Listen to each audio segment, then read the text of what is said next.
तुम्ही बघू शकता या ठिकाणी किती छान असा ढोकळा झालेला आहे तयार।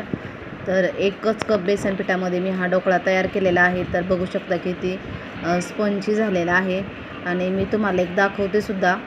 तर खूप छान आणि 10 मिनिटात तयार होणारा हा ढोकळा आहे। 10 ते 15 मिनिट लागतात। घरच्या घरी आपण हॉटेलसारखा ढोकळा कसा तयार करायचा ते बघूया। चला तर मग रेसिपीला सुरुवात करते। हाय हॅलो नमस्कार सगळ्यांना। तुमचं सगळ्यांचं संवाद मनातल्या या आपल्या चॅनलवरच्या नवीन एका व्हिडिओमध्ये किंवा रेसिपीमध्ये अगदी मनापासून स्वागत आहे। माझ्या चॅनलवर जर तुम्ही नवीन असाल तर प्लीज चॅनलला सबस्क्राईब करा आणि जर व्हिडिओ आवडल्यास व्हिडिओला लाईक करा आणि कमेंट करा। तर बघा या ठिकाणी एक वाटी बेसन पीठ घेतलेलं आहे आणि आता त्यामध्ये मी 2 चमचे पिठी साखर टाकत आहे आणि पिठी साखर तुम्ही तुमच्या आवडीनुसार टाकू शकता, तुम्हाला किती हवं आहे गोड किंवा काय। तर या ठिकाणी थोडंसं मीठ टाकत आहे मी चवीपुरतं। तर मीठही तुम्ही तुमच्या याच्यानुसार घ्या। तुम्ही जर बेसन पीठ 1.5 वाटी किंवा 2 वाटी घेतलेलं असेल तर त्या प्रमाणात तुम्हाला मीठ थोडं जास्तच लागेल। तर या ठिकाणी पुन्हा 2 चमचे तेल ओतून घेतलेलं आहे। तेल टाकून घेतल्याच्यानंतर त्यामध्ये एक पूर्ण लिंबू मी पिळून घेणार आहे। तर त्यातल्या पूर्ण बिया अगोदर काढून घ्यायच्या आणि पूर्ण एक लिंबू त्यामध्ये पिळून घ्यायचा आहे। तर अशा पद्धतीने मी या ठिकाणी एक लिंबू पिळून घेत आहे। तर झटपट तयार होणारा ही आपली रेसिपी आहे।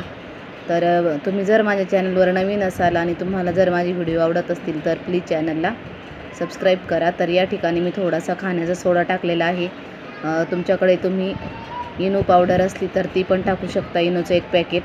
तर माझ्याकडे नव्हतं आता सध्या म्हणून मी त्यामध्ये खायचा सोडा टाकलेला आहे अर्धा चमचा आणि थोडा पाण्याचा वापर करून हे असं आपल्याला छान असं एका डायरेक्शनमध्ये असं मिक्स करून घ्यायचं आहे। पूर्ण त्यातल्या गाठी वगैरे जे आहेत त्या पूर्ण मोडल्या गेल्या पाहिजेत आणि आपल्याला एका डायरेक्शनमध्ये हे आपल्याला फिरवायचं आहे असं एकसारखं, जेणेकरून त्यामध्ये थोडीशी एअर तयार होते आणि ऑटोमॅटिक त्यात थोडेसे असे बबल यायला तयार होतात।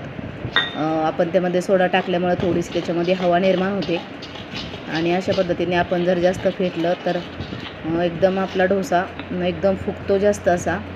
तर अशा पद्धतीने बघू शकता तुम्ही, जास्त पातळ पण नाही जास्त घट्ट पण नाही, असं मीडियम याच्यामध्ये आपल्याला हे पीठ तयार करायचं आहे।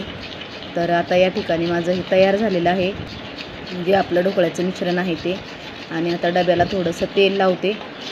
कुकरचा डबा आहे हा आणि मी कुकरमध्येच बनवणार आहे। तर बघू शकता खाली आपले हे चिटकू नाही म्हणून याला चिकटणार नाही अशा पद्धतीने छान असं तेल लावून घ्यायचं आहे आणि कुकरच्या ज्या खालच्या कडा असतात त्यामध्ये सुद्धा तेल लावून घ्यायचं आहे, जेणेकरून आपला त्या ठिकाणी ढोकळा असा चिकटणार नाही।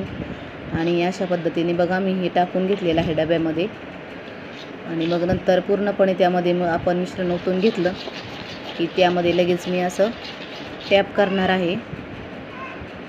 तर तुम्ही बघू शकता अशा पद्धतीने आपल्याला हलक्या हाताने हे टॅप करायचं आहे आणि ही प्रोसेस आपली होईपर्यंत तोपर्यंत मी कढईमध्ये पाणी ठेवलेलं होतं, त्यावर छोटीशी रिंग ठेवलेली होती आणि त्यामध्ये मी आता हा कुकरचा डबा ठेवलेला आहे आणि त्यावर झाकण ठेवलेलं आहे। तर 15 मिनिट आपल्याला हे छान असं शिजवून घ्यायचं आहे। तर त्यावर आपण वजनदार काहीतरी ठेवायचं जेणेकरून त्याची हवा बाहेर जाणार नाही अशा पद्धतीने।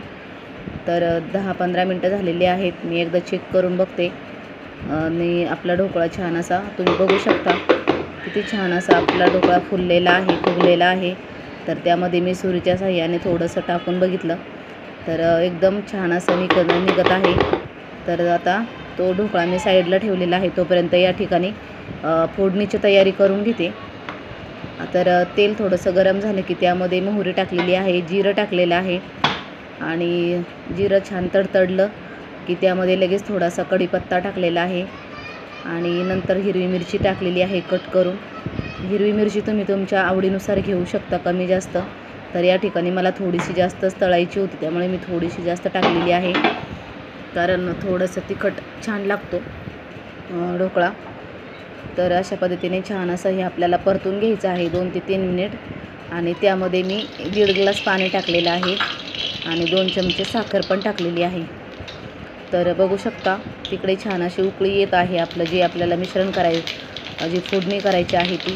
तोपर्यंत इकडं आपला ढोकळा थंड झालेला आहे आणि अशा पद्धतीने थोडंसं हाताने टॅप करून मी ढोकळा अलगद काढून घेते। बघू शकता तुम्ही या ठिकाणी अलगद असा ढोकळा आपला पूर्ण निघालेला आहे आणि छान असा फुगलेला पण आहे. तर आता याचे सुरीच्या साहाय्याने थोडेसे काप करून घेते आणि ढोकळ्याचे काप थोडे जरा मोठे मोठेच ठेवायचे, कारण मग आपल्याला थोडेसे हॉटेल स्टाईल ढोकळा तयार झाल्यासारखं वाटतं. तर अशा पद्धतीने जास्त बारीक आपल्याला ढोकळ्याचे काप करायचे नाहीत, तर मोठ्या मोठ्या साईजमध्येच हे असं कट करून घ्यायचं आहे. आणि आता मी हे कट करून घेतलं आहे. तर तुम्ही बघू शकता किती छान असा स्पॉन्जी झालेला आहे. आणि आता हे मिश्रण जे आहे त्यावर मी आता हे टाकून घेणार आहे.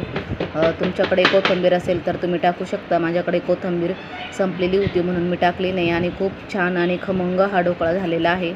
तर तुम्हाला आजची रेसिपी कशी वाटली नक्की कमेंट करून सांगा आणि प्लीज चॅनलला सबस्क्राईब करा, व्हिडिओला लाईक करा.